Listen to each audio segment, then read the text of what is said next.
लोकसभा में विपक्ष के नेता राहुल गांधी ने पीएम मोदी पर देश को बेचने का आरोप लगाया, जिसके बाद अब लोकसभा में वित्त मंत्री निर्मला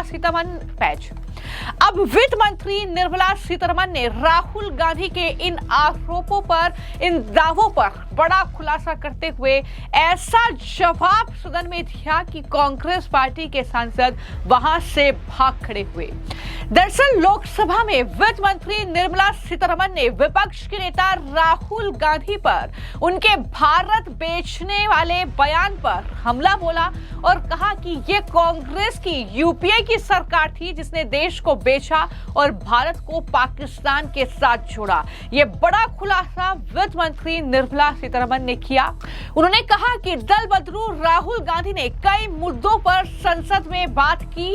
उन्होंने जूडो और मार्शल आर्ट की भाषा का इस्तेमाल किया, पकड़ और नियंत्रण का जिक्र किया।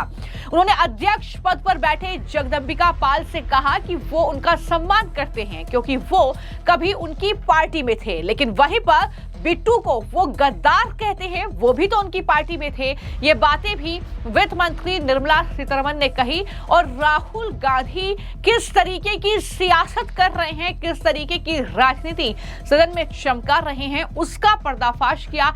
क्या कहा वित्त मंत्री निर्मला सीतारमण ने राहुल गांधी और कांग्रेस पर हमला बोलते हुए, जरा सुनिए। They should have the strength to listen to this. Bharat को सेल कर रहे, भारत फार्मर को सेल कर रहे, मोदी जी सरेंडर कर दिया।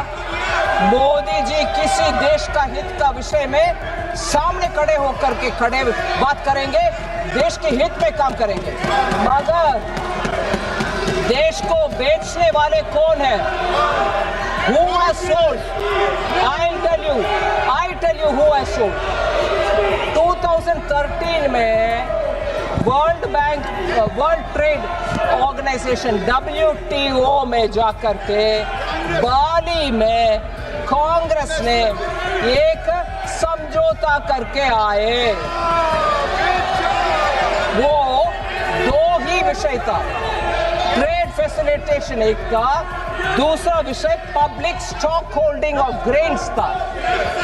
Public stock holding of grains के ऊपर भारत के हित में कुछ ना करते हुए ट्रेड फैसिलिटेशन के ऊपर साइन करके आ गए थे। इसका मतलब था 2017 जनवरी से भारत देश में कोई किसान से प्रोक्योरमेंट हो नहीं सकता है।